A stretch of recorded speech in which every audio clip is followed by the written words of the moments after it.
Diego, ¿cómo te ha ido? Muy bien, Muy bien. Sí. Excelente. Bueno, Estamos de nuevo, presidente. bienvenido. Señor presidente, si me permite, tuvimos una conversación, la cual estoy muy agradecido el sábado, pero siento que usted me entrevistó más a mí, usted me hizo bastantes preguntas, entonces le solicité que si podíamos tener una segunda oportunidad para yo hacerle preguntas. Entonces, dicho esto y empezando, voy a aprovechar mi situación como extranjero, brasileño, radicado en México, aunque he tenido muchas oportunidades de viajar. Represento de alguna manera la opinión de las personas que no viven en Venezuela, que la información que nosotros recibimos de Venezuela siempre viene muy nublada, muy turbia, porque obviamente entendemos cómo funcionan los medios hegemónicos, la manera en cómo se manipula mucha información, como ustedes son víctimas de una propaganda profunda y muy bien fondeada y estructurada. Entonces me gustaría empezar con algunas preguntas rápidas, que tal vez incluso para su público van a sonar absurdas, pero estoy seguro que para el público extranjero van a ser muy importantes, porque de verdad que el velo de propaganda que esconde Venezuela muchas veces es tan denso y tan difícil de navegar que creo que le haríamos un favor a la gente. Denso y brutal. Yo agradezco siempre todas las preguntas. Sí. Que pregunten todo lo que quieran saber. Yo puedo responder todo, sin limitaciones. Y sobre todo yo digo, la respuesta está en la calle. Claro. Lo que tú puedas conseguir en la calle con nuestro pueblo. Una cosa es la realidad venezolana y otra es una campaña que tiene 25 años y que recrudece. Ahora estamos en plena campaña electoral y ya tienen todos los, digamos, operadores de la campaña contra Venezuela por lo menos un año, tergiversando, dañando, atacando. Así que estoy a tu orden, Diego. Perfecto. Pues si me permite, presidente, me gustaría empezar con una pregunta bastante simple, pero ¿Venezuela es socialista? Y en caso de ser un país socialista, ¿cuáles son las características que diferencian el socialismo venezolano de otros modelos o intentos socialistas? Todavía no. Falta mucho. Porque construir una sociedad con los principios de la igualdad, de la paz, de la solidaridad, con los principios del desarrollo compartido a lo interno, tarda tiempo, Claro. cuesta. Hemos avanzado por tramos. Primero en la creación de la dimensión que llamaba el comandante Chávez, moral, espiritual, política. Lo que es la conciencia y los valores de una vanguardia grande, La base. del pueblo, grande, de millones de hombres y mujeres que tienen un empoderamiento, una organización, una conciencia, una visión clara, que están imbuidos del optimismo histórico de que Venezuela tiene que remontar todas estas épocas y construir una sociedad más humana. Tenemos una vanguardia importante en el pueblo, en el hombre de a pie, en la mujer de a pie. Chávez habló mucho del socialismo en lo territorial. Sí. Creo que es el gran aporte a la teoría del socialismo mundial, al socialismo económico, que alguna gente llamó en su época el determinismo económico. Chávez sumó el socialismo en lo territorial, que es construir en la comunidad, en la familia, los valores por una sociedad solidaria, de iguales, democrática, en la profundidad de lo que es la palabra democrática. Yo te podría, para que preguntas rápidas, respuestas rápidas, te podría decir, estamos en un proceso de transición. Perfecto. Sí. En Venezuela hay una transición, Diego, claro que hay una transición, pero la transición en Venezuela es al socialismo, un socialismo con valores bolivarianos, cristianos y profundamente democráticos. Perfecto. Muy bien, y digo, me gusta mucho la respuesta, incluso porque usted sabe que uno de mis campos de investigación es lo que está pasando en la República de China, y de hecho a título académico se dice que China es una nueva formación socioeconómica con orientación socialista. Entonces me parece que la respuesta que usted da sobre Venezuela también es eso, ¿no? Es un proceso, una nueva formación socioeconómica, pero claramente con una orientación socialista. Me gusta esa reflexión. Estamos construyendo una nueva formación económica social. De hecho, la base material de la sociedad, la economía, está en proceso de reconstrucción, está en proceso de construcción, porque no se trata solo de construir, Claro. sino que hemos sufrido, como tú sabes, un ataque inclemente, brutal. ¿Cuál fue el objetivo de todo el ataque de los últimos años? Impedir que se construyera desde Venezuela un modelo alternativo que demostrara el éxito, Total. para lograr el bienestar, para lograr la paz, para lograr una nueva democracia y que demostrara que sí hay alternativas al neoliberalismo y al capitalismo salvaje. A pesar de eso, nosotros somos un proyecto en construcción, en tránsito hacia una formación superior que sería el socialismo bolivariano. Que de hecho me lleva exactamente a la siguiente pregunta que me gustaría tocar con usted. De nuevo, yo hablo como extranjero, ¿no? Pero entiendo que para ustedes es una realidad constante. Pero Venezuela hoy sufre 936 sanciones. ¿Cómo ha sido el impacto histórico y cómo se ha sobrellevado de alguna manera? ¿Cómo es manejar un país con 936 sanciones económicas? Bueno, creo que ha demostrado que con nosotros no han podido, ni van a poder, ni en las peores circunstancias. Nos metieron en una situación muy difícil, Diego. Y nuestro pueblo se plantó. En primer lugar,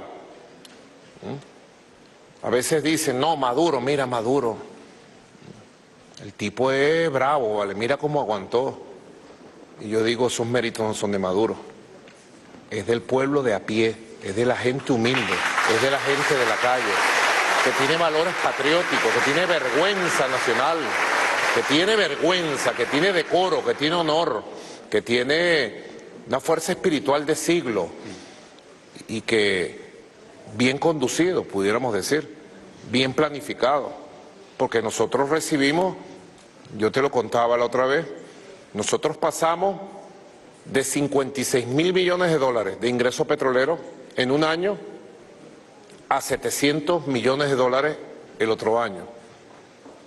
Una situación catastrófica, perdimos el 99% de los ingresos. La guerra económica interna nos desabasteció el mercado interno al 80%. Al 80%, nuestro pueblo sabe lo que fue el desabastecimiento inducido, la guerra económica inducida. El daño patrimonial en estos años de sanciones pedidas por la ultraderecha, los apellidos, la oligarquía, a Venezuela, llega a 642.000 millones de dólares. ¿Qué hicimos? Planificarnos, resistir. Primero, garantizarle la comida básica con los CLAT a nuestro pueblo. Segundo, garantizar que la educación y la salud con las grandes misiones se mantuvieran en una fase de resistencia. Tercero, con un sistema llamado Patria de bonos, tratar de garantizar con lo poco que teníamos que le llegara algo a la gente y diseñar un plan de producción, porque entonces, ¿de dónde íbamos a traer? El 85% de lo que comía Venezuela durante 100 años, Diego, se traía del exterior. Había una chequera petrolera, la chequera era gruesa, durante 100 años, un poco más gruesa a veces, un poco menos gruesa, y todo se traía del exterior. Se construyó un sistema de economía de puertos dependientes. Claro. Y entonces fuimos a buscar a los productores, fuimos a buscar a los campesinos, a los productores, a los pescadores, y le dijimos, vamos a producir, vamos a trabajar, y ese plan comenzó a dar resultados. Y te puedo decir hoy, pasamos de un 85% de dependencia exterior a la producción en Venezuela del 97% de todo lo que llega al hogar venezolano, de toda la comida. Entonces pasamos de una línea de resistencia a una línea de resiliencia y ahora estamos en una línea de contraofensiva económica, de contraofensiva social. Venezuela tiene 11 trimestres creciendo su economía real, porque muchos años aquí antes se decía, creció la economía y lo que crecía era la producción de petróleo y el precio de petróleo. Ahora te puedo decir, creció la economía que produce alimentos, creció la economía que produce medicamentos, creció la economía que construye, la economía real no petrolera. Y también está empezando a crecer con esfuerzos propios, con capital propio, la economía petrolera, la economía gasífera. La petroquímica la hemos recuperado al 100% de su capacidad productiva. Estamos consiguiendo nuevas inversiones porque vamos a duplicar la capacidad productiva de la industria petroquímica, no solo para el consumo interno, sino para la exportación. Tenemos un proyecto claro, tenemos planes claros. Hemos logrado estabilizar el sistema cambiario nuevo Antes el sistema cambiario dependía, Diego, completo de los petrodólares, ahora no. Ahora es un sistema cambiario estable, bastante estable, propio del esfuerzo económico y de la riqueza nacional. Hemos logrado desacelerar la inflación.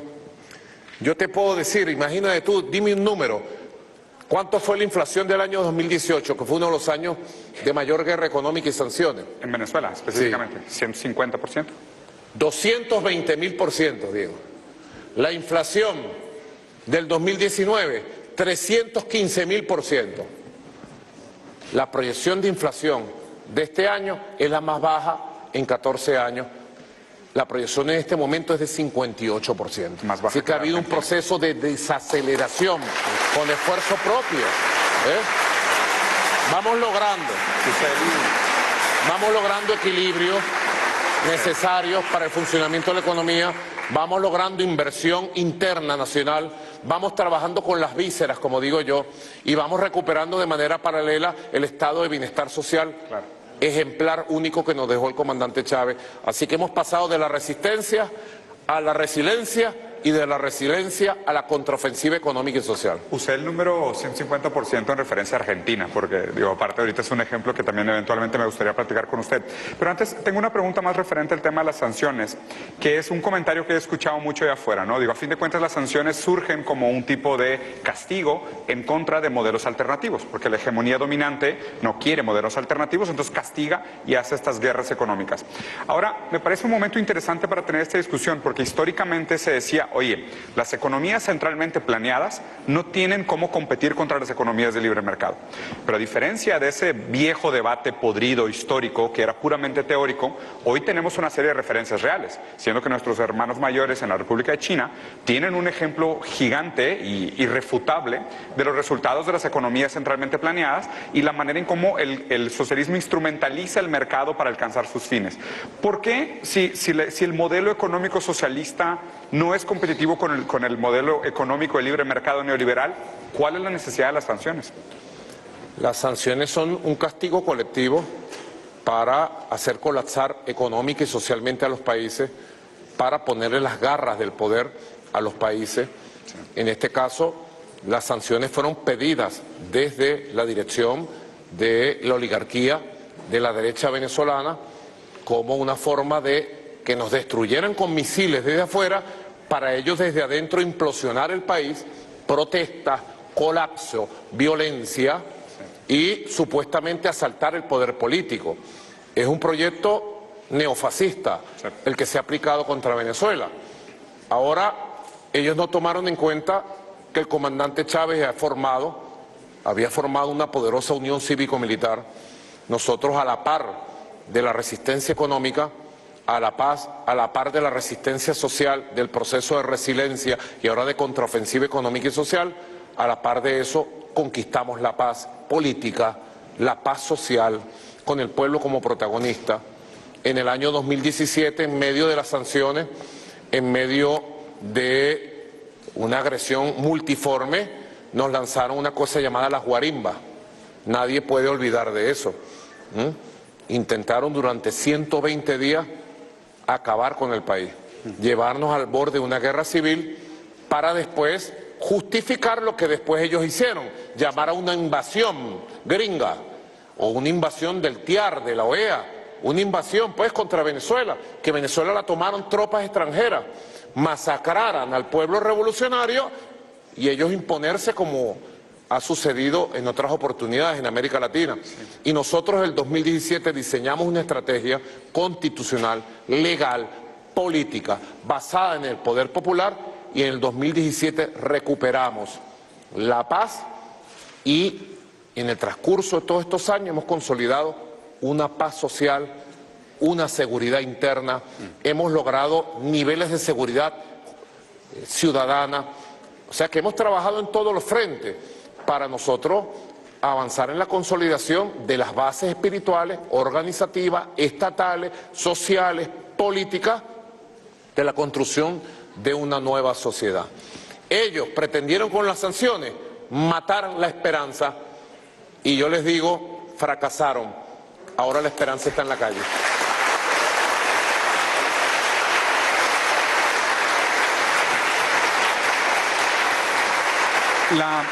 La siguiente pregunta que me gustaría hacerle es referente pues, a este trabajo continuo, ¿no? Hablábamos en el podcast de la importancia de la dialéctica como uno de los valores fundamentales de los marxistas, o sea, ser materialistas y dialéctico. Y la dialéctica, pues la importancia de seguir resolviendo estas contradicciones que se producen de estos cambios y estos procesos históricos. Algo que se le ha criticado mucho a la región, y lo digo de manera abierta, siendo brasileño y mexicano, es el problema de la corrupción política. En el caso de Venezuela, ¿qué tan real es la corrupción que se ve allá afuera y qué se hace al respecto? Es real y se hace mucho. Lo fundamental contra la corrupción es trabajar en la educación, en los valores, en la moral, en la espiritualidad y en el compromiso con una nueva espiritualidad de todo aquel que tiene funciones públicas. Claro. No solo todo aquel que tiene funciones públicas. Mientras más elevado, tu responsabilidad, tu compromiso de pulcritud tiene que ser mayor. Y si lo violas, el castigo tiene que ser superior. Tiene que incrementarse inclusive. Por eso en los últimos golpes que dimos contra mafias que se incubaron. Una cosa, Diego, te digo que personalmente investigué esto, yo personalmente. Y cuando fui descubriendo la trama, sufrí mucho.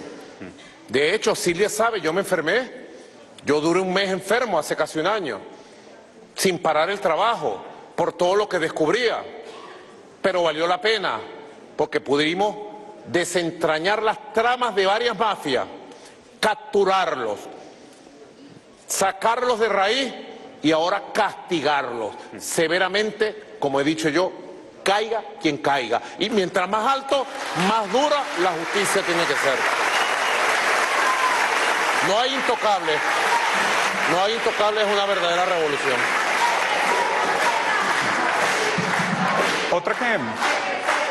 Otra que me gustaría preguntarle, y digo, esto la verdad es que me dio muchísimo gusto, construyendo sobre su comentario de que el proceso socialista en Venezuela tiene una orientación marxista, es una meta, pero todavía hoy no es una realidad, es algo que se tiene que construir desde las bases. Y digo, la gente que me sigue normalmente, digo, soy marxista, duro, de formación académica y demás, y mucha gente me dijo, oye Diego, parece que tú eres más radical que el presidente Nicolás Maduro. Y en algunos sentidos tal vez sí lo sea, ¿no? Sobre todo tal vez por mi manera de ver el mundo desde afuera y también por la diferencia de responsabilidad, es más fácil ser radical, ¿no? Pero me gustaría preguntarle, referente a la diferencia entre la democracia como un tipo de romantización de los procesos contra los modelos alternativos a la democracia y los resultados. Para darle un ejemplo a la gente que nos escucha, porque sé que a veces también uso jargón medio complicado.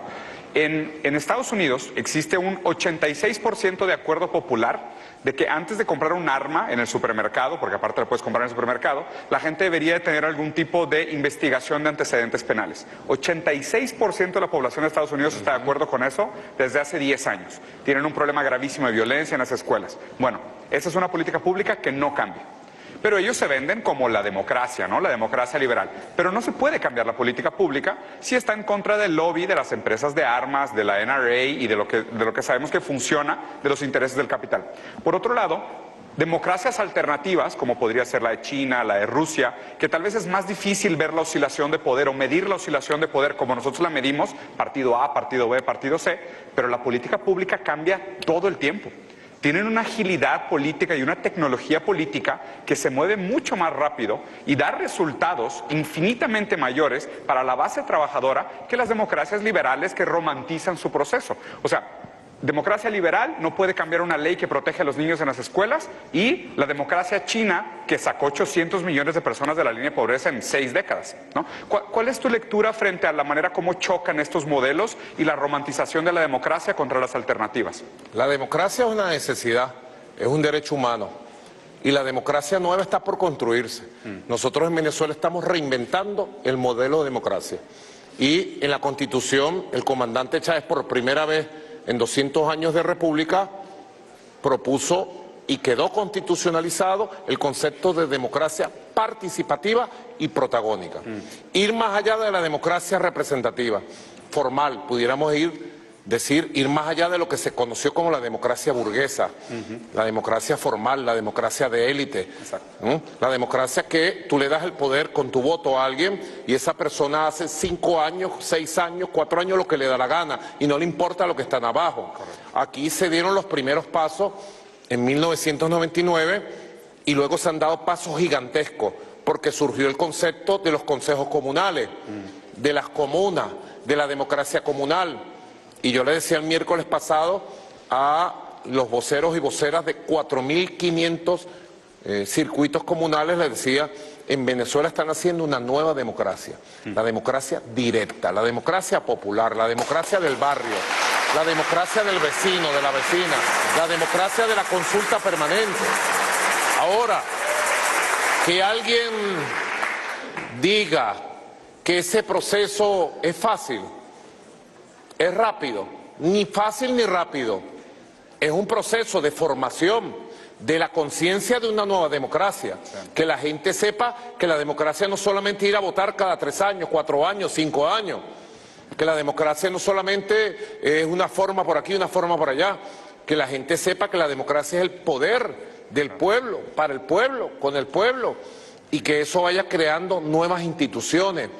Yo, por ejemplo, ahora tomando la experiencia que tuvimos el domingo 21 de abril, que tampoco se dice en el mundo, el domingo 21 de abril, en 4.500 circuitos comunales, el pueblo salió a votar, votaron millones de venezolanos y venezolanas, de vecinos y vecinas, para elegir entre 7 proyectos formulados por la comunidad, cuál era el proyecto prioritario para meterle recurso directo. Es una nueva forma de gobernar. Entonces yo dije, este es el método.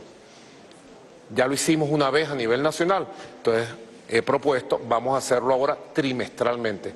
Cada trimestre va a haber una consulta nacional y que las comunidades postulen sus proyectos y las comunidades puedan votar. Una forma más, un paso más adelante. Así que estamos hablando de una democracia de carácter socialista, incluyente, convocante, abarcadora y que permita nuevas expresiones. Cuando tú me dices la democracia estadounidense, te digo, está en decadencia, está cuestionada por el pueblo de Estados Unidos, está cuestionada por todos ellos. Es una democracia que tiene un sistema electoral cavernícola, de quién sabe de qué época. O sea, el renacimiento democrático no viene de Estados Unidos. Sin duda. Ellos no son referencia para decirnos que es democracia. El renacimiento democrático viene de experiencias como la venezolana y vamos a asombrar al mundo con el desarrollo de este nuevo modelo democrático de aquí en adelante. Tú vas a ver. Perfecto. Mira, Diego, ¿te apetece un té, un café? No, estoy bien con el agua, estoy perfecto. A mí ¿Tú? sí me puede entrar un café. La cosa está buena. ¿Sí? Estoy tratando de responder de manera sintética. Silvia, ¿cómo voy? ¿Qué tengo que mejorar? ¿Voy bien? Me hace señas. Mira, me escribe cualquier cosa, un WhatsApp, cualquier pregunta, ¿viste? Que no me sepa. Una ayudadita. Sí. Tengo un par de preguntas más y me gustaría dejar el último bloque para hablar de geopolítica, porque me parece muy importante escuchar su opinión. Pero antes de pasar a geopolítica, me gustaría justo continuar sobre esta idea del futuro de Venezuela, ¿no? Y sobre todo la importancia, y lo comentamos también en el podcast del sábado, de tener a la juventud lo suficientemente inspirada y motivada para la construcción de un futuro, ¿no? Porque si algo se trata en los proyectos políticos, es ese horizonte colaborativo. Es que la gente sea capaz de decir, estos proyectos me gustan, estos proyectos queremos apoyo y construir ese horizonte colaborativo. Me gustaría escuchar de usted, señor presidente, ¿cuáles son los planes, sobre todo para el desarrollo de las fuerzas productivas en Venezuela? Porque justo como me comentabas al principio, y algo que me parece fundamental, entendiendo economía, que la gente desde afuera puede decir, ¿cómo Venezuela puede tener una situación tan difícil, un país tan rico en recursos? Claro, pero si tú no tienes una industria y capacidades productivas y capacidad autónoma de economía, te vuelves muy dependiente, las sanciones te pueden hacer mucho daño. Entonces la importancia de este proyecto de transformación. ¿Cuáles son los siguientes pasos para los desarrollos de las fuerzas productivas del país? Mira, para el desarrollo de las fuerzas productivas tiene que tener un plan. Nosotros tenemos un plan llamado Agenda Económica Bolivariana, que lancé en 2016 y he sido persistente en ese plan. Ese plan tiene 18 motores de desarrollo. Son 18 ventajas reales que tiene Venezuela en su economía, que existen. Por ejemplo, nosotros tenemos un sector farmacéutico bueno, de buen nivel tecnológico, pero lo teníamos totalmente dependiente de las importaciones en el campo. de farmacéuticos. ¿Qué estamos haciendo ahora? Bueno, comenzar a que cada uno de estos 18 motores de la economía tome su propio plan, su propio ritmo de crecimiento, garantizar las materias primas que todos los sectores de la economía necesitan con producción nacional, con sectores de la economía que estén articulados a la economía mundial, garantizar que el sistema crediticio interno vaya funcionando. Sin capital es imposible. A nosotros nos cerraron todas las fuentes del capital, debes saberlo, porque las sanciones, mentira, no eran las sanciones contra Maduro, eran las sanciones contra un país, contra un pueblo, contra toda la economía, contra todos los empresarios. Teníamos que superar la cultura dependiente del petróleo. Y una vez que nos cortaron el chorro petrolero, nos quedamos sin financiamiento. En el mundo bloqueado, toda la banca internacional cerrada para Venezuela. Nos robaron todos los activos, nos robaron las cuentas bancarias. Venezuela hoy no puede abrir una cuenta bancaria en el mundo para cobrar un producto que venda. Entonces tuvimos que reinventarnos, hacernos de nuevo. Y cada sector de la economía ya garantizarle su sistema crediticio, poco a poco, primero con las vísceras y después con lo mismo que va produciendo el país, incrementar, como se está incrementando, el crecimiento del crédito nacional, el acceso al crédito nacional, y en alianza con las grandes potencias nuevas del mundo, China, Rusia, India, con potencias emergentes como Irán, Turquía, garantizar las nuevas tecnologías, garantizar con conocimiento nacional lo que es la reposición de repuestos y partes, porque también el bloqueo, las sanciones pedidas por estos grupos de la oligarquía fueron directamente para que no entrara una tuerca a Venezuela, no entrara un repuesto y una parte a Venezuela. Todo eso lo hemos venido resolviendo y con el plan de los 18 motores vamos garantizando una expansión creciente rumbo al 2030 de toda la economía nacional de manera armónica y de manera consecuente y sustentable, que es lo más importante. Perfecto. Muy bien. Ahora me gustaría pasar al bloque de geopolítica, que creo que aquí hay muchos temas sumamente importantes. Y voy a dejar los tres grandes conflictos para el final. Digo, más allá de tres, creo que son cuatro grandes conflictos para el final. Pero primero me gustaría preguntarle sobre, digo, a ver, se dice no, este año 2024 es el año de la democracia. A nivel internacional, nunca en la historia de la humanidad tantas personas iban a participar de procesos democráticos como en este 2024. En el mundo entero, en muchos lugares y en muchos países muy importantes están habiendo elecciones. Pero creo que hay una elección en específico que juega un papel determinante para la región, que es la elección en Estados Unidos. Me gustaría escuchar su lectura sobre cuál pudiera ser el resultado de las elecciones en Estados Unidos y cómo esto afectaría a la región. Llegaron estos dos libros hoy, no sé si los conoce, Predicciones científicas sobre el geopoder, la historia oculta. Este me lo mandó Castro Soteldo, que le mete a la teoría también, el ministro de Agricultura, que ha sido uno de los artífices del milagro agrícola de Venezuela que no se conoce en el mundo. Venezuela se va a convertir en exportadora neta de alimentos, así como exportamos petróleo. Vamos a dejar loco al mundo exportando alimentos y generando riqueza. Este libro lo escribe Carlos Santamaría, un PhD, no lo conozco. Y importante porque fíjate, predicciones científicas, dice, mayo 2023, dice, ¿será reformada o finalmente finalizada la ONU? ¿Se presentará una guerra nuclear o una tercera guerra mundial? Pregunta. ¿Cuál es la doctrina nuclear rusa? ¿Se declarará una guerra mediática internacional? ¿Triunfará un bloque hegemónico o habrá un bloque multipolar en el mundo? ¿Finalizará la Unión Europea como el patio trasero de Estados Unidos? Es una vergüenza la Unión Europea. Se me están adelantando las preguntas. Es una vergüenza. Sí. Te leí la mente. Sí, literal. Mira, es una vergüenza la Unión Europea, una vergüenza. Afortunadamente hace 200 años los echamos de aquí, el Ejército Libertador de Bolívar, y más nunca vamos a depender de ellos, afortunadamente. Mira lo que dice aquí, y tú sabes cuando, no lo he empezado a leer, cuando leí el índice, me acordé de alguna de las conversaciones que tuvimos en el podcast. ¿Habrá una guerra civil en Estados Unidos? ¿Qué sucederá con América Latina? ¿Qué pasará con Taiwán, territorio chino? Sí. ¿Triunfará una moneda digital y habrá desdolarización? ¿Triunfará el humano como esencia de la humanidad? Termina diciendo él. Y también traje aquí un artículo, una entrevista de Peter Turchin. Me lo acaban de imprimir, lo estuve hojeando. Peter Turchin, que es un ruso que estudió en Estados Unidos y le mete a la geopolítica. Y pone aquí, Estados Unidos va hacia una guerra civil, quizás sea tarde para evitarlo, y habla de todos estos temas. Estados Unidos está en una encrucijada, hay un decline del poder hegemónico en lo económico, es evidente, aunque mantienen el dólar debilitado, pero como moneda hegemónica mundial, debilitado. Hay un gran debate sobre ese tema, hay un decline en su hegemonía política, cultural, ideológica, está muy cuestionada, sobre todo por la crisis moral, psicológica, hasta psiquiátrica que tiene la sociedad estadounidense. Hay un decline de su capacidad militar, objetivamente, claro, después de la derrota de Vietnam, después de los fracasos de la invasión y destrucción de Irak, Afganistán, Libia, después de su fracaso en las amenazas contra Venezuela.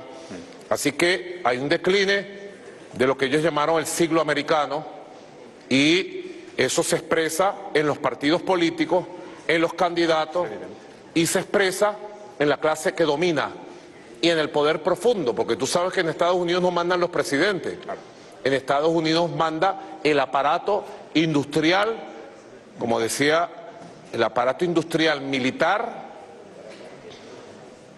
y mediático. Y en definitiva hay un decline de su capacidad para hegemonizar el mundo que ha surgido.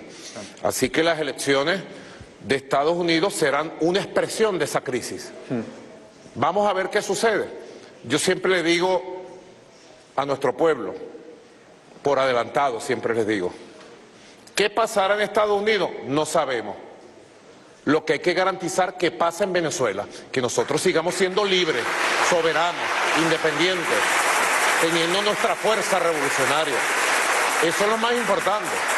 Y se lo digo a los pueblos de América Latina y el Caribe que pudieran escucharnos. Se lo digo a los pueblos de Asia, de África, que pudieran escucharnos. ¿Qué va a pasar en las elecciones de Estados Unidos? No sabemos. Lo que sí sabemos es que va a haber una expresión más de la crisis histórica y del decline hegemónico. De esa decadencia. Pero lo más importante que hay que responder no es qué va a pasar en Estados Unidos, es qué va a pasar en Asia, en África, en América Latina y el Caribe, y nosotros tenemos que seguir caminando nuestro camino propio, nuestros modelos propios, porque el mundo va a cambiar, está cambiando y nadie lo va a detener. Eso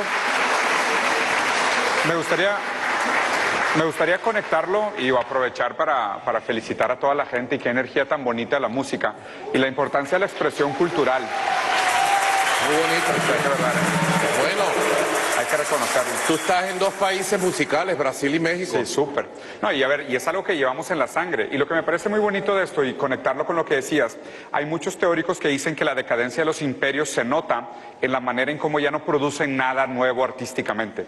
O sea, su producción artística y estética se vuelve monótona y predecible. Díganme cuándo fueron la última vez que vieron una película sobre el futuro que los emocionó. O sea, el futuro de un imperio en decadencia no emociona a nadie. O sea, su futuro es decadente, como su imperio es decadente. No son capaces de soñar a futuro con algo que inspire la juventud. Por eso me parece tan bonito que justo estemos teniendo esta conversación en un momento donde hay tanta juventud con una cultura tan inspirante, que nos motiva a pensar y soñar sobre ello. Y concuerdo contigo que las elecciones, a fin de cuentas, acaban siendo una demostración más de algún estancamiento, ¿no? Moral, cívico, cultural, que los tiene atrapados. Hablando de eso, y creo que concordamos que vamos hacia un mundo nuevo multipolar, ¿qué oportunidades nos abre este nuevo mundo multipolar? ¿Cómo nos deberíamos de preparar para enfrentarnos y sacarle el mejor provecho de un mundo multipolar? Yo te podría decir, el mundo multipolar nos abre todas las oportunidades. Y es el único mundo donde nosotros vamos a tener derecho a existir, derecho a vivir como somos. El mundo unipolar sería condenarnos a la nueva colonia, Sí. al del pensamiento único, al de obedecer a amos imperiales. A mí me da mucha vergüenza cuando yo veo un Milei diciendo yes sir cada vez que va la generala Richardson, comandante del Comando Sur, se disfraza de militar para decirle yes sir. Yo digo, ¿qué sentirán los militares argentinos? Los de las Malvinas. ¿Qué sentirán los que dieron su vida y pusieron a sus hijos a combatir en las Malvinas? Cuando ven a Milei diciendo yes sir. Los Milei son los que quieren imponer un nuevo colonialismo en América. Fíjate, llegó Milei y entregó las Islas Malvinas ya. Dijo que las Malvinas eran británicas. Lo mismo quieren en Venezuela. Poner a un pelucón, a un títere, a alguien que impongan los apellidos para entregar la Guayana Esequiba a los Estados Unidos, a la ExxonMobil. Eso es lo que quieren. Quitar a Maduro, que defiende los derechos, quitar la revolución para poner un Milei, un títere sencillo. El destino de nuestra América tiene que ser otra. Nuestra América tiene que buscar el mundo multipolar, pluricéntrico. Tiene que pensar en las nuevas potencias, en la China, en Rusia, en la India, en Irán, en Turquía, unirnos, el Gran Brasil, el Gran México, rescatar la Argentina para la verdadera independencia, construir el bloque de la comunidad de estados latinoamericanos y caribeños. Yo propuse la otra vez que yo participé como canciller, Diego, del comandante Hugo Chávez, el gran arquitecto de la Unión Latinoamericana Caribeña, que rescató el pensamiento de Bolívar. Yo participé como canciller en todo el proceso de nacimiento de la CELAC. Yo vi nacer a ese niño, la CELAC. Le pusimos el nombre, Comunidad de Estados Latinoamericanos y Caribeños, en Cancún, precisamente, febrero de 2010. Recuerdo la alegría del comandante Chávez cuando le dije, esta es la propuesta, y me dijo, ese es el camino.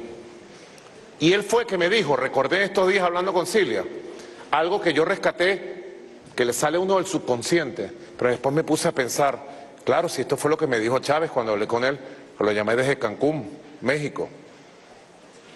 Llegará el día en que esa comunidad de estados latinoamericanos y caribeños se conforme en un bloque como el que pensó el comandante Hugo Chávez, como el que soñó Bolívar, y pasemos de ser una comunidad a una poderosa confederación de estados latinoamericanos y caribeños, que se articule con el mundo y sea un bloque del mundo multipolar.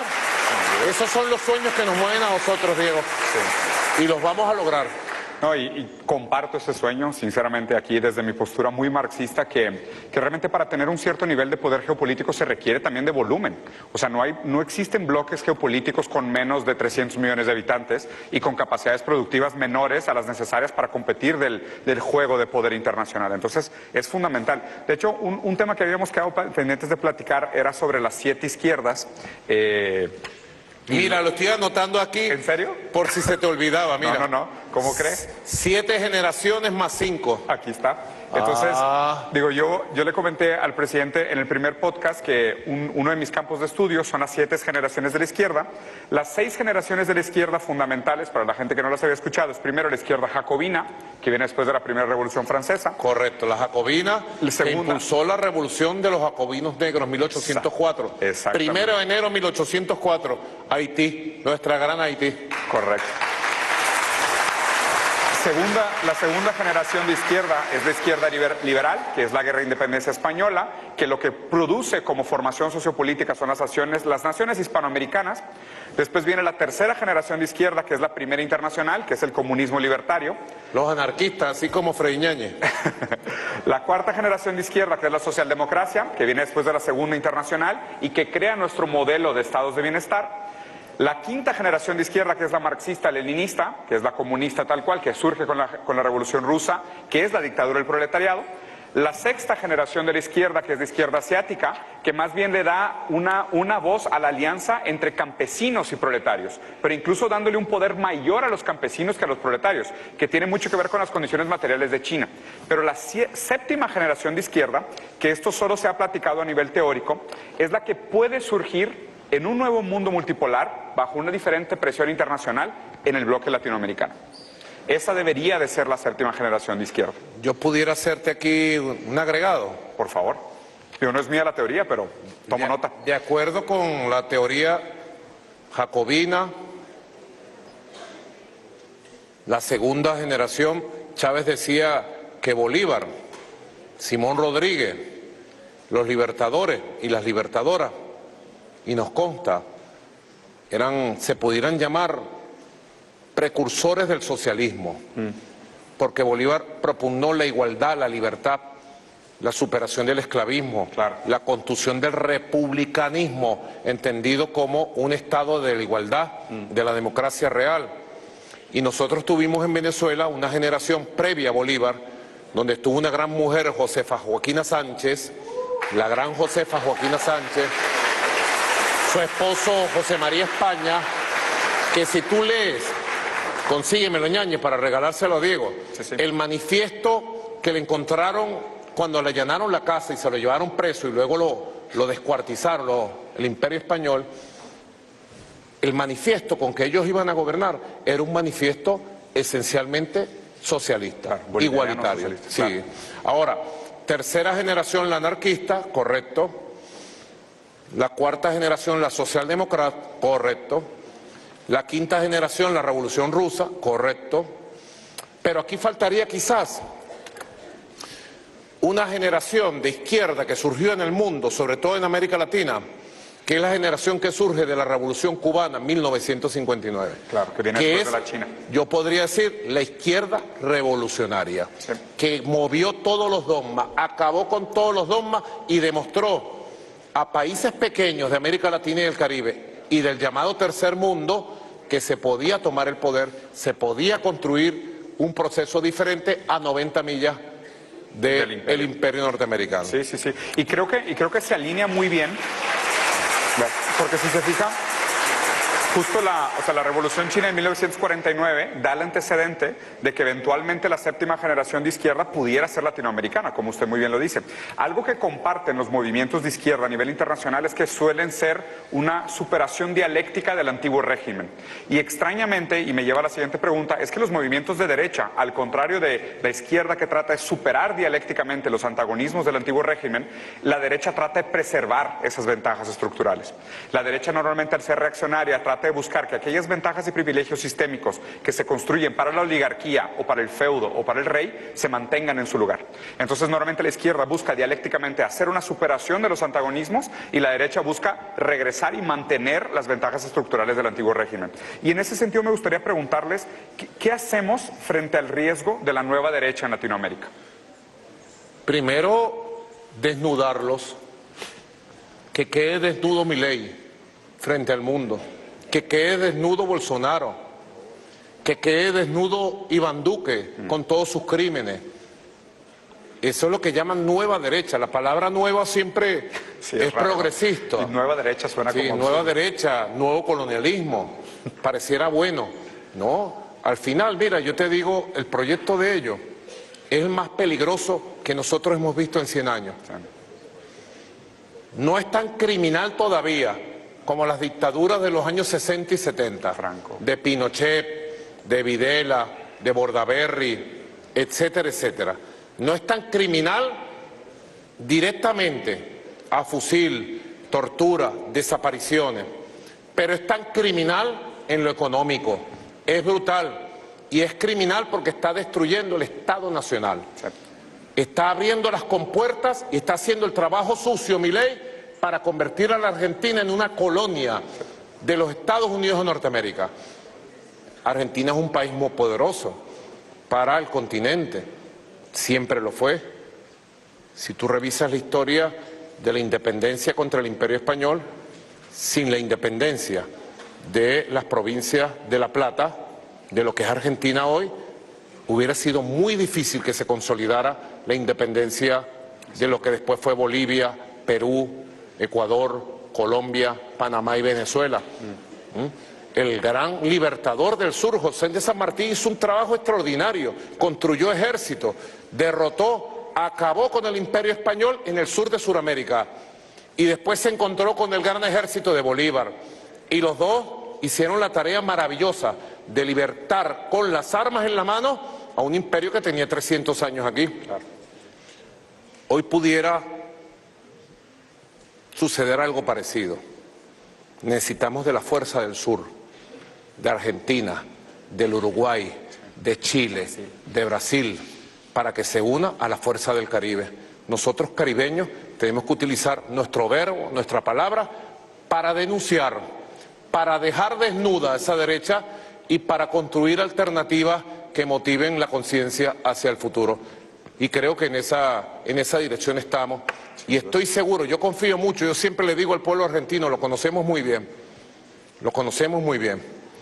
al pueblo argentino. Siempre le digo, los pueblos de América confían en ustedes, argentinos y argentinas. Y los pueblos de América esperan mucho de ustedes en la tradición de José de San Martín, Juan Domingo Perón y Evita Perón. Esperamos mucho de ustedes.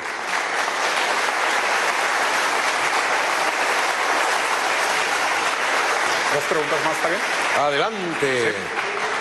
No te he explicado lo de las 5 generaciones aquí. Sí, que de hecho lo iba a abordar para el final, pero bueno, prefiero. Cuando quieras tú, cuando quieras. Entonces, manteniéndonos en el tema de Argentina, me parece muy importante lo que mencionas y pareciera ser que no es algo aleatorio el fenómeno de Argentina, sino que la unión naval, o más bien de los cuerpos de aguas entre Argentina y Brasil, son fundamentales para un grande bloque hegemónico latinoamericano. Si nosotros no logramos juntar los ríos que conectan Brasil con Argentina, el océano y el Pacífico, es casi imposible articular un bloque geopolítico latinoamericano. Entonces pareciera ser que el fenómeno Milei no es un fenómeno espontáneo en ningún sentido, sino que tiene dinero directamente de fundaciones como Atlas, Heritage e intereses internacionales, justamente para mantener esa división artificial entre un pueblo que es de una patria grande, ¿no? Que es la América Grande. Entonces, en ese sentido, ¿cómo nos cuidamos nosotros de esa influencia económica extranjera que puede ser parte muy poderosa de la manera en cómo se mueven las fuerzas políticas de Latinoamérica? Bueno, es muy importante. Argentina, Brasil, así lo ha entendido el imperio estadounidense desde siempre. Yo te decía, si tú revisas los documentos de Santa Fe I, Reagan I, 1980, y Reagan II, Santa Fe II, 1984, te darás cuenta cómo ellos hicieron una renovación prácticamente para todo el siglo XX y marcaron las pautas y ubicaron esos países como países vitales. Ellos en Santa Fe I decían, en el documento original que yo conocí en 1980, porque hay un documento que ahora publican en las redes, en internet, que no es exactamente el documento original. En esos documentos ellos hablaban las amenazas al dominio estadounidense, a la influencia estadounidense en América Latina y el Caribe. La primera amenaza que ellos hablaban era el comunismo, las guerrillas marxistas, Nicaragua, El Salvador, Guatemala, etcétera. Y las guerrillas marxistas que hubo en Sudamérica, producto del ejemplo de la Revolución Cubana. La segunda amenaza, imagínate tú, que ellos decían, la teología de la liberación. Y hablaban expresamente de la teología de la liberación, una corriente progresista, popular, la opción por los pobres, la opción de Cristo por los pobres, que tenía como epicentro Brasil, Perú, Colombia, Ecuador, y decían hay que destruirlos. Y la mayor cantidad de sacerdotes perseguidos, expulsados y asesinados, torturados, ocurrió después de ese documento. También ellos decían, a mí como joven, yo en 1980 tenía 18 años, ya era militante revolucionario desde los 12 años, por mi propia cuenta. Y me llamaba mucho la atención que ellos hablaran del bolivarianismo. Ya lo tenían en el radar. Decían, una de las amenazas a la influencia de Estados Unidos en la región es el bolivarianismo, pero no hablaban de cualquier bolivarianismo. del bolivarianismo en el ejército venezolano. Chávez era teniente apenas. Y del nacionalismo en los ejércitos de América Latina, y hablaban de Omar Torrijos, etcétera. Ellos estaban claritos y trabajaron en función de esa visión, de tratar de desarticular las corrientes naturales de la América Latina, las corrientes populares, las corrientes religiosas, las corrientes militares, las corrientes ideológicas. Afortunadamente, el proceso de América Latina se ha ido tejiendo, se ha ido reconstruyendo, y ellos podrán evitar, podrán retardar que un proceso se dé aquí, podrán manipular. Milei es un constructo, yo lo vengo diciendo y repitiendo, Milei es un constructo del sionismo y de las tendencias más conservadoras de los Estados Unidos de Norteamérica. Es un constructo del Estado profundo de los Estados Unidos. Es un político de laboratorio. Jair Bolsonaro es un constructo. ¿De dónde lo sacaron? ¿Cómo los impusieron? A través del inmenso impacto de las redes sociales. Manipulando emociones, manipulando sentimientos y tratando de llevar a las sociedades a extremos de odio, de venganza, de violencia. Lo mismo están haciendo en Venezuela, con todas las redes sociales al servicio de un constructo, tratando de construir a partir de la venganza, del odio, y como hizo Hitler en los años 30, del anticomunismo, del antiizquierdismo, tratar de construir procesos de venganza que van contra los pueblos y modelos totalmente negadores de los derechos populares, de la democracia y de la independencia en nuestros países. Sí. Ahí me gustaría aprovechar para saltar a los temas internacionales. Me gustaría escuchar su opinión sobre los tres que se llaman ahora en geopolítica los tres grandes frentes, ¿no? Y agregar un cuarto dado la situación local, que sería Taiwán, Ucrania, Palestina y el Esequibo. Si quieres empezamos con Taiwán. ¿Cuál es su postura frente a la importancia de este tema hoy en el ámbito geopolítico? Bueno, yo pienso que los Estados Unidos y la OTAN está tratando de crearle una guerra a China. China tiene la suficiente sabiduría geopolítica, milenaria, y el suficiente poder tecnológico y militar para disipar cualquier provocación. En el mundo no hay dudas, en el sistema de Naciones Unidas, que es una sola China, y cualquier intento de ellos por tratar de vulnerar el concepto de una sola China, sencillamente está condenado al fracaso. Y confío verdaderamente que haya paz y China siga su camino de desarrollo para un nuevo modelo mundial de cooperación como lo propone el presidente Xi Jinping. Perfecto. Pasando al siguiente, me gustaría escuchar su opinión sobre el frente de Ucrania o el conflicto entre Ucrania y Rusia, dado que se ha acercado muchas veces a intentos de llegar a un alto al fuego, a un tipo de acuerdo de conciliación, pero eventualmente siempre parece que existe mano o de la OTAN o de Estados Unidos directamente para que el conflicto se preserve. ¿Cuál es su postura frente al tema? Bueno, la OTAN pretendió burlarse de Rusia desde la disolución de la Unión Soviética. Nunca cumplieron los acuerdos y las promesas que le hicieron de respetar su seguridad. Trataron de cercarlos y después montaron un régimen neonazi en Ucrania y estaban preparando una gran agresión a Rusia. Rusia ha tenido que actuar frente a los neonazis. Neonazis de sangre, neonazis de cuna. Tatuados. Porque toda la prensa occidental, y ahí entonces una vergüenza a la Unión Europea, una vergüenza, habiendo sido víctimas de Hitler, de Mussolini, de Francisco Franco, que ellos sean los principales alcahuetas y cómplices del régimen neonazi de Kiev. Sí. Hoy por hoy, pudiéramos decir que Rusia en el plano interno ha ganado la guerra económica de las sanciones. Putin hoy es más fuerte políticamente dentro de Rusia que nunca antes en 20 años. Rusia ha avanzado a nivel científico-tecnológico a pasos agigantados en los últimos 2, 3, 4 años. Ha avanzado en el fortalecimiento de su signo monetario. Ha avanzado en el fortalecimiento de su sistema financiero. Mantiene todos sus motores económicos prendidos. se ha convertido en la quinta economía del mundo, pasó de ser la novena a la quinta, está ganando en el plano militar, en el terreno. Y la única alternativa que le queda a Occidente es negociar la paz, respetar a Rusia y asumir compromisos de respeto a la soberanía rusa. Es la única alternativa que tiene Occidente. Que creo que esto da para conectar con el comentario que hiciste antes, que comparto, que Kissinger decía, ¿no?, que lo único peor que ser enemigo de Estados Unidos es ser su aliado, porque Estados Unidos tiende a transformar sus aliados en carne de cañón, que es un poco, y aquí me gustaría escucharte, ¿qué opinas que va a pasar con la Unión Europea? Porque Estados Unidos, a fin de cuentas, en esta guerra energética que está por detrás del conflicto de Ucrania, puso a la Unión Europea en una situación sumamente vulnerable. Déjame leer el libro que traje. Una ayudadita. Ahí dice la respuesta. Mira, de verdad, la Unión Europea, la cultura europea y el pueblo europeo son admirables. Nosotros los respetamos, los queremos mucho. Tenemos grandes vínculos culturales, humanos con España. Cierto. Aquí tenemos una migración grande de Italia, de muchos años. Más de 500.000 italianos viven en Venezuela, e italianas. Más de 500.000 españoles y españolas. Más de 600.000 portugueses. Tenemos un gran cariño por Portugal, Italia, España. Una gran admiración por la cultura europea.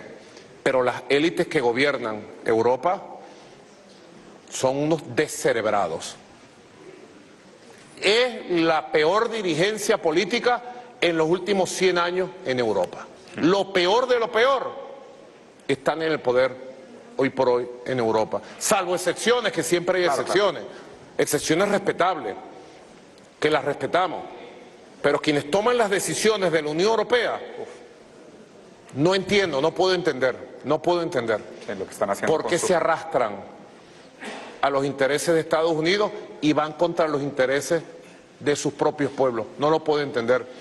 Ahora quieren empujar, Macron quiere empujar a Francia hacia una guerra directa con Europa. Yo estoy seguro que el pueblo francés, sobre todo la juventud francesa, impedirá que lleven a Francia una guerra con Rusia. Ojalá y así sea. Mi penúltima pregunta, presidente, es sobre, y este sí no es un conflicto, las cosas hay que decirlas como son, frente al genocidio del pueblo palestino. Es un genocidio en vivo directo por las redes sociales. Grosero, que genera una vergüenza y un dolor sin límite. Y que está cambiando la conciencia mundial. Sí.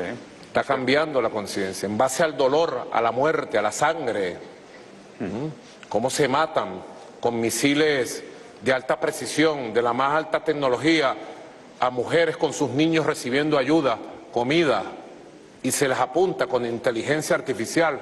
Claro. Utilizan los satélites de guerra que tiene Estados Unidos, que tiene Europa, que tiene Israel, y apuntan a una familia, 100 personas allá, mujeres, ancianos y niños, recibiendo la ayuda de la ONU, y llega el misil directo, llegan los soldados a ametrallarlo. Más de 35.000 muertos reconocidos. Yo estaba viendo ayer CNN en inglés con Cilia, y decíamos, si reconocen 35.000 muertos, ¿cuántos serán? ¿Cuántos serán? Sí. Así que es un genocidio que el mundo tiene que detener y el mundo tiene que, a partir de ahora, cambiar completamente. Nosotros no entendemos cómo los organismos que tienen que hacer justicia, la Corte Penal Internacional, ¿dónde está? No les da vergüenza la Corte Internacional, no les da vergüenza. Un genocidio donde matan niños con misiles. Este mundo tiene que cambiar, y toda nuestra solidaridad con Palestina y con ese pueblo valiente de Gaza, todo nuestro amor con ellos. Y vendrá un mundo nuevo, y reverdecerá la vida y reverdecerá la esperanza. Que así sea. Aquí ese conflicto en lo personal me afecta bastante, comparto mucho su opinión, y también me revuelve mucho lo que dice sobre nuestras instituciones internacionales y su impotencia o su subordinación ideológica, lo cual suena todavía peor. Y para terminar, presidente, ¿hay alguna pregunta que no le han hecho o que no le he hecho y que le gustaría que le hiciera?